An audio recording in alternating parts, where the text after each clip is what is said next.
ಒಂದನೆಯ ಸ್ತೋತ್ರದಲ್ಲಿ ಬಂದ 4ನೆಯ ಪದ್ಯ. ಉದರಂ ಚಿಂತ್ಯಮೀಶಸ್ಯ ತನುತ್ವೇಪ್ಯಖಿಲಂಭರಂ ವಲಿತ್ರಯಾಂಕಿತಂ ನಿತ್ಯಂ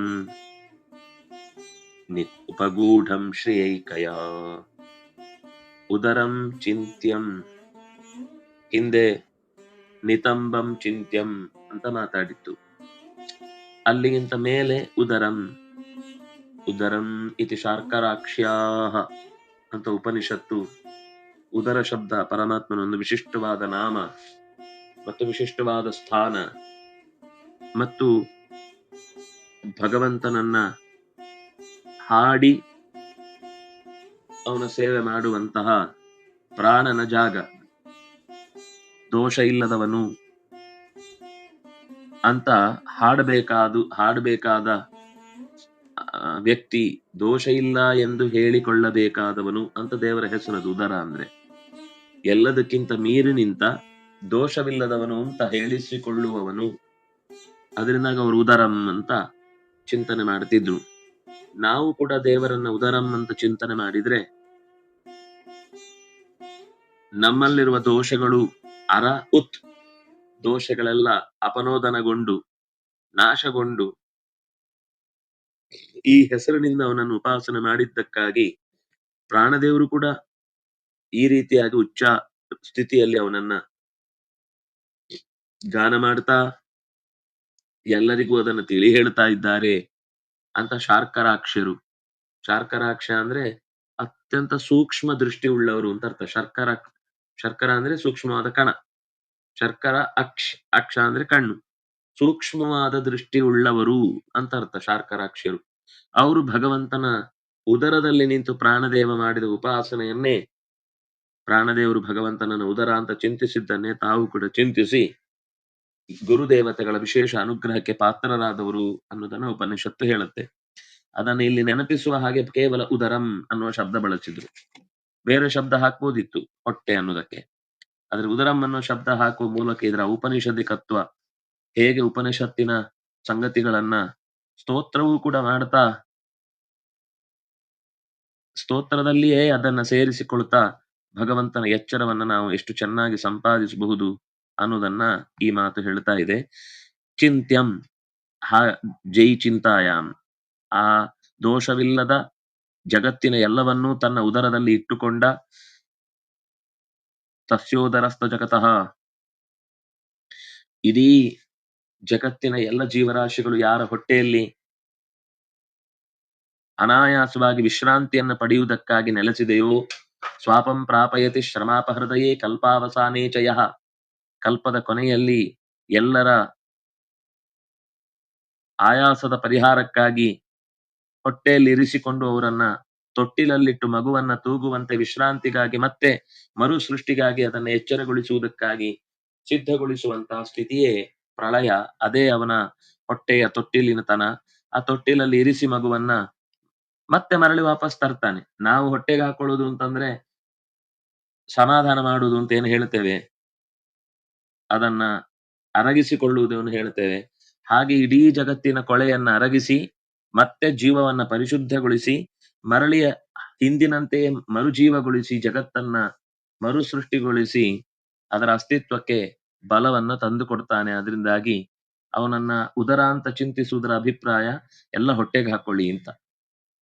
ಯಾವ್ದನ್ನು ತಲೆ ಕೆಡಿಸ್ಕೊಳ್ಬಿಡಿ, ಆಗತ್ತೆ, ಏನೋ ಒಂದು ಬರ್ತದೆ ಹೋಗ್ತದೆ, ಆಗ್ತದೆ ಇರ್ತದೆ.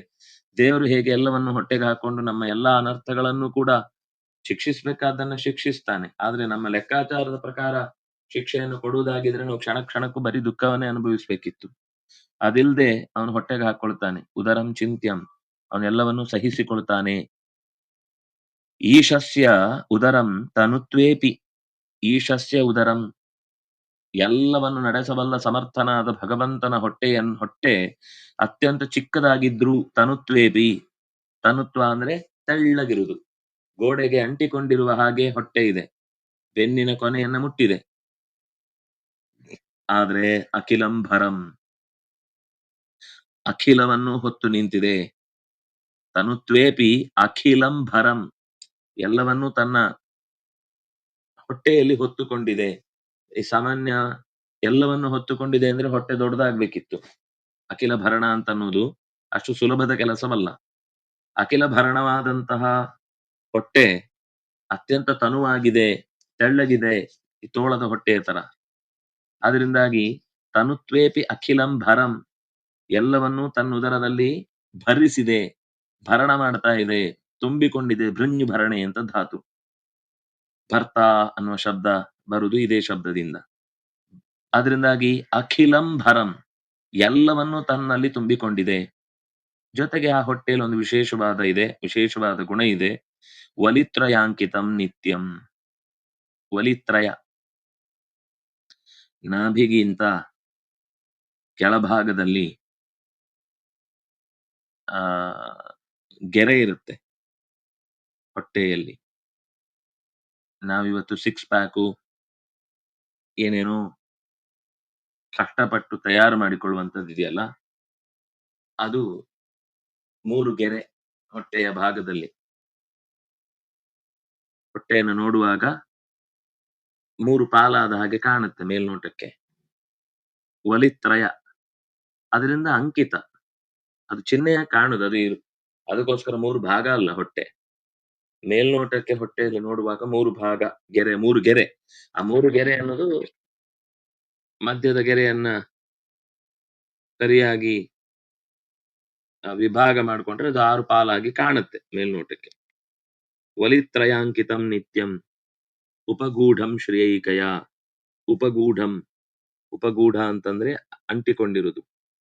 ಶ್ರೇಯಿಕಯ, ಶ್ರೀಯಿಂದ ಉಪಗೂಢವಾಗಿರುವಂತಹ ಹೊಟ್ಟೆ, ಅಪ್ಪಿಕೊಂಡು ನಿಂತಿರುವಂತಹ. ಏಕಯಾಶ್ರಿಯ, ಪ್ರಧಾನಳಾದವಳು. ಭಗವಂತನಿಗೆ ಅವಳನ್ನು ಹೊರತುಪಡಿಸಿ ಮತ್ತೊಬ್ಬರು ಬೇರೆಯವರ ಬಗ್ಗೆ ಅವನಿಗೆ ಯೋಚಿಸ್ಲಿಕ್ಕೆ ಸಮಯ ಇಲ್ಲ. ಅದಕ್ಕಾಗಿ ಅವನು ಯಾರನ್ನು ಆಶ್ರಯಿಸಿದ್ದು ಅಲ್ಲ. ಏಕಯಾಶ್ರಿಯ ಉಪಗೂಢಂ, ಗಟ್ಟಿಯಾಗಿ ಉಪಗೂಹನ ಮಾಡಿಕೊಂಡ ಸ್ಥಿತಿಯಲ್ಲಿರುವಂತಹ ಶ್ರೀಯನ್ನ, ಲಕ್ಷ್ಮಿಯನ್ನ ಜೊತೆಗಿಟ್ಟುಕೊಂಡಿದ್ದಾನೆ. ನೋಡಿ, ಮತ್ತೆ ಶ್ರೀಯ ಹೆಸರು ಜೊತೆಗೆ ಬಂದೇ ಆ ಪ್ರಾರ್ಥನೆಯ ಚಿಂತನೆ ಬೆಳೆಯಿತು. ಎಲ್ಲಿ ನೋಡಿದ್ರು ಶ್ರೀ ಜೊತೆಗಿದ್ದಾಳೆ ಅಂತನೂ ತಾತ್ಪರ್ಯ. ಯಾವ ಇಂದ್ರಿಯಗಳನ್ನು ಚಿಂತಿಸಿದ್ರು ಆ ಇಂದ್ರಿಯದಲ್ಲಿ ಆ ಇಂದ್ರಿಯಕ್ಕೆ ಹೊಂದುವಂತೆ ಭಗವಂತನ ಜೊತೆಗಿರುವುದಕ್ಕೋಸ್ಕರ ಒಂದು ರೂಪವನ್ನ ಅಥವಾ ಒಂದು ಮಗ್ಗುಲನ್ನ ಅಥವಾ ಒಂದು ಪೋರ್ಷನ್ ಅನ್ನ, ಪೋಸ್ ಅನ್ನ ಅವಳು ಹೊಂದಿಯೇ ಇರ್ತಾಳೆ. ಯಾವ ಸ್ಥಿತಿ, ಪಾದವನ್ನು ಹೇಳಿದ್ರೆ ಸೇವೆ ಮಾಡುವ ಸ್ಥಿತಿಯಲ್ಲಿ ಇರ್ತಾಳೆ, ಹಿಂದೆ ತೊಡೆಯನ್ನು ಹೇಳಿದ್ರು ಕೂತ ಸ್ಥಿತಿಯಲ್ಲಿದ್ದಾಳೆ, ಹೊಟ್ಟೆ ಹೇಳಿದ್ರೆ ಈಗ ಪಕ್ಕದಲ್ಲಿ ಅಪ್ಪಿಕೊಂಡಂತವಳಿದ್ದಾಳೆ, ಎದೆ ಅಂತ ಹೇಳಿದ್ರೆ ಅಲ್ಲೇ ಒಂದು ರೂಪದಿಂದ ಕೂತ್ ಬಿಟ್ಟಿದ್ದಾಳೆ. ಈಗ ಒಂದೊಂದು ಇಂದ್ರಿಯಗಳಿಗೂ ಒಂದೊಂದು ಸ್ಥಾನಗಳಿಗೂ ಆಕೆ ಭಗವಂತನ ಜೊತೆಗೆ ಇರಲೇಬೇಕಾದ ಒಂದು ಅನಿವಾರ್ಯತೆಯನ್ನ ಸೃಷ್ಟಿಸಿಕೊಳ್ಳುವ ಹಾಗೆ ಸೇವೆ ಮಾಡ್ತಿದ್ದಾಳೆ. ಸೇವೆ ಅದು. ದೇವರ ಹತ್ರ ಇದ್ದೇನೆ, ಎಲ್ಲ ಫೋಟೋದಲ್ಲಿ ತಾನು ಬರಬೇಕು ಅನ್ನುವ ಚಪಲ ಅಲ್ಲ. ದೇವರು ಉದರ ಅಂತ ಕೆಲಸ ಮಾಡುವಾಗ ಉದರಕ್ಕೆ ಸಂಬಂಧಪಟ್ಟ ಕೆಲಸದಲ್ಲಿ ಅವಳು ಭಾಗವಹಿಸ್ತಾಳೆ. ಹೀಗೆ ಪ್ರತಿಯೊಂದರಿಂದಲೂ ಕೂಡ ಆಕೆಯ ಪರಿಪೂರ್ಣತೆಯನ್ನ ಅದು ಪರಿಚಯ ಮಾಡಿಕೊಡುತ್ತೆ. ನಿತ್ಯ ಮುಕ್ತಳಾದ್ರಿಂದ ಜೀವನಿಗೆ ಇರುವಂತಹ ಯಾವುದೇ ತರದ ಕಟ್ಟುಪಾಡು ಆಕೆಗಿಲ್ಲ.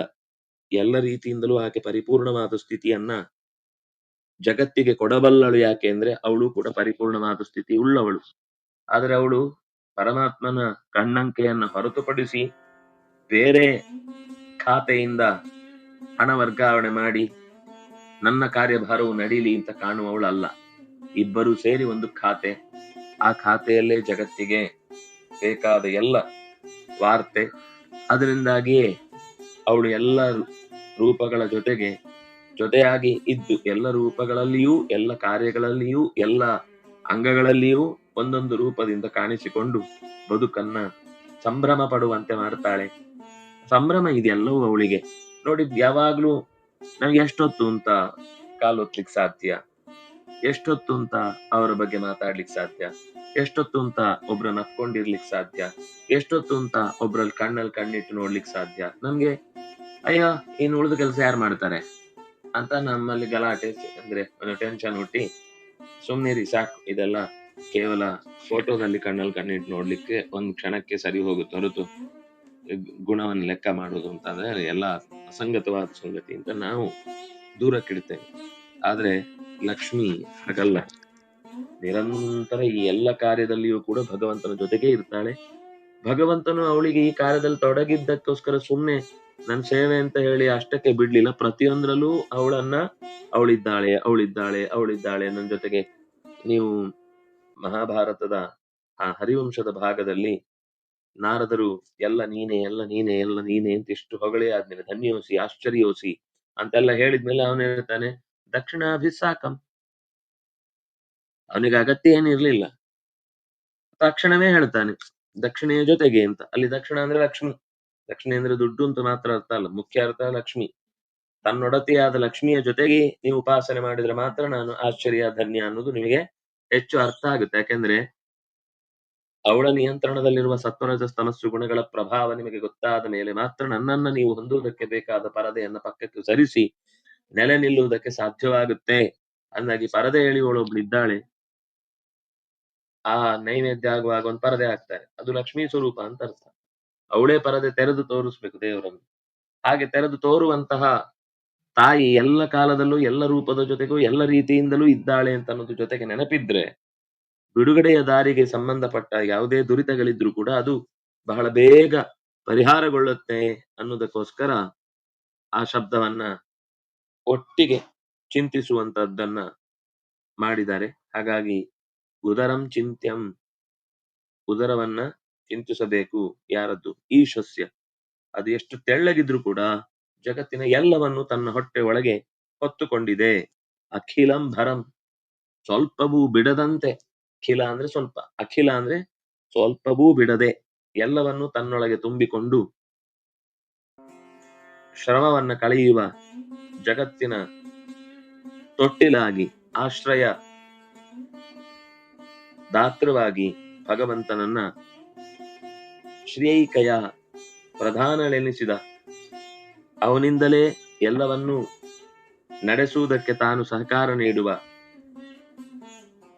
ಲಕುಮಿಯಿಂದ ಅಪ್ಪಿಕೊಂಡ ಸ್ಥಿತಿಯಲ್ಲಿರುವ 3 ಗೆರೆಗಳಿಂದ ಕೂಡಿದ ಹೊಟ್ಟೆ, ಅದು ಲಕ್ಷಣಯುಕ್ತವಾದದ್ದು, ಸಾಮರ್ಥ್ಯವುಳ್ಳದ್ದು, ಎಲ್ಲವನ್ನು ಹೊತ್ತರೂ ಕೂಡ ಹೊಟ್ಟೆ ಡುಮ್ಮಣ್ಣನಾಗದೇ ಇರುವಂತದ್ದು ಅನ್ನುವ ಈ ಎಲ್ಲ ವಿಶೇಷಗಳು ಭಗವಂತನ ಅಸಾಧಾರಣ ಗುಣವನ್ನ ಪರಿಚಯಿಸಿಕೊಡುತ್ತೆ. ಮತ್ತೆ ಮುಂದಿನ ವಿಶೇಷ ಪದ್ಯದಲ್ಲಿ ಹೊಟ್ಟೆಯನ್ನು ಚಿಂತಿಸಬೇಕಾದದ್ದು ಹೇಗೆ ಅನ್ನುವ ಶಬ್ದವನ್ನು ಹೇಳಿದ್ರು. ತೆಳ್ಳಗಿದೆ, ಉದ್ದಪ್ಪ ಶರೀರದ ಹೊಟ್ಟೆಯವರಿಗೆ ಈ ಪ್ರಾರ್ಥನೆಯನ್ನು ಮಾಡಿದರೆ ಕರಗುವಂತದ್ದಾಗಿದೆ. ಸಹಜವಾಗಿ ದೇಹ ಇರುವುದೇ ಹಾಗೆ ಎಂದಾಗ ಏನ್ ಮಾಡ್ಲಿಕ್ಕಾಗುದಿಲ್ಲ. ಆದ್ರೆ ಭಗವಂತನ ಹೊಟ್ಟೆಯನ್ನ ಚಿಂತಿಸುವಾಗ ಅದು ಅತ್ಯಂತ ತನುವಾಗಿದೆ ಅಂತ ಚಿಂತಿಸಿದ್ರೆ ಅದರ ಗುಣ ಬೇರೆಯಾಗಿ ಪರಿಣಾಮ ಬರುತ್ತೆ ಅಂತ ಹೇಳ್ತಾ ಶ್ರೀಕೃಷ್ಣಾರ್ಪಣಮಸ್ತು.